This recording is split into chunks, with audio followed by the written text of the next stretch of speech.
So not a surprise for a lot of folks on the digital side of things. Second half of the calendar year is the most lucrative time, and we can pretty well narrow that down to November and December.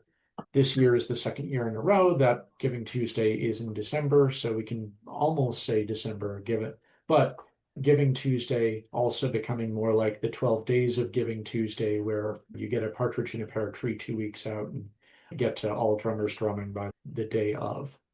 And yes, I know for those among listening deeply that the 12 days of Christmas actually start, not end on Christmas, but hey, go with me here.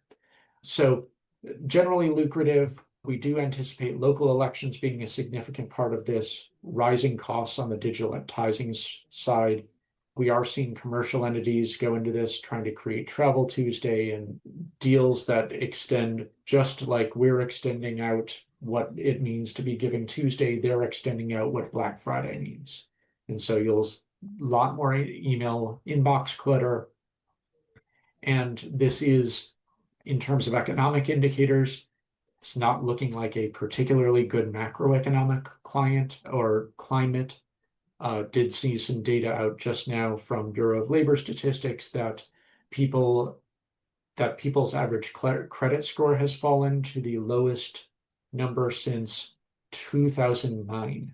And 2009 was not a particularly good year to be in the credit score business, as we had the Great Recession then, knowing and tempering expectations for this year. What our more digital folks said to the organization is, it's time to apply the learnings that you had earlier in this year. You'd be forgiven if you said January through October is the digital dry run for what you're going to do at the end of the year. Having those leads in the bank, doing that lead gen, it's part of why we're talking about texting, and we'll talk more about texting. It's part of why we launched our email acquisition product earlier this year.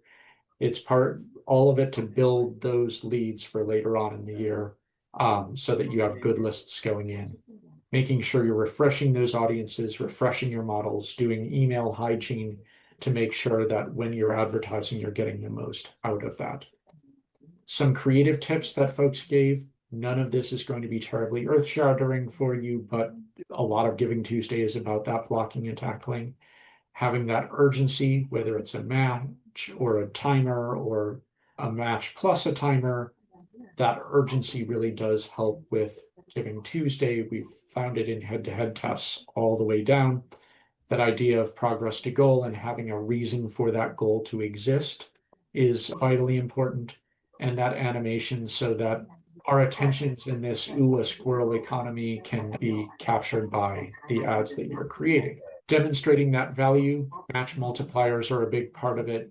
Having, you see an example here from American Cancer Society where you're saying exactly what can happen as a result. That symbolic giving can be especially helpful at a year-end and in Giving Tuesday. One of the studies, the Habitat for Humanity example here is a good one, but I have seen some studies that indicate it may be better to do symmetrical amounts rather than paint with brushes, paint with rollers, nails. You would do paint with brushes for a bedroom, paint with brushes for 5 rooms, 10 rooms, so that someone doesn't say, oh, I personally view paint rollers as more valuable than nails. So there's that opportunity to say, so that would be a symmetrical ask, and perhaps a better way of structuring that same sort of idea, but giving someone value for the money, incredibly important. Creative, having those visuals that run across channels. I know we have more content super users here, so you probably saw our Giving Tuesday report or webinars or those sorts of things that have talked about how some of Plan International's best creative was a very simple blue box with text on it talking about support of girls worldwide.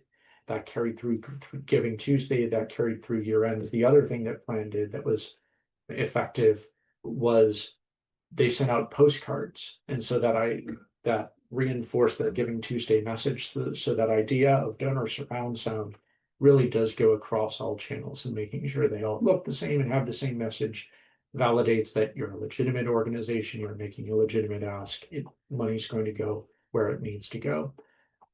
We are seeing almost half of email donations coming in via mobile.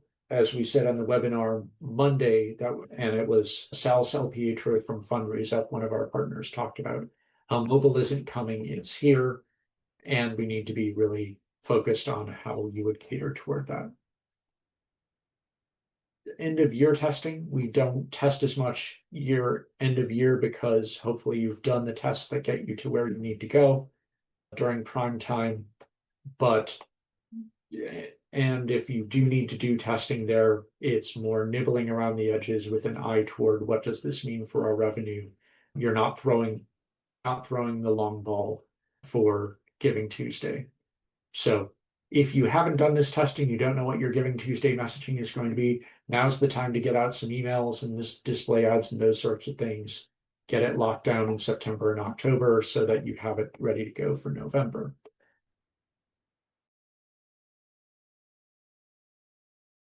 More digital folks wanted to say, plan for what January looks like.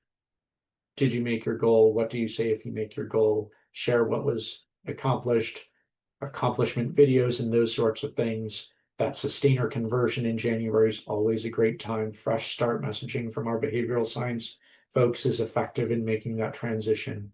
Those sorts of ideas going in help you as you're coming out. And then, not a surprise, you want to be looking at your KPIs across channels.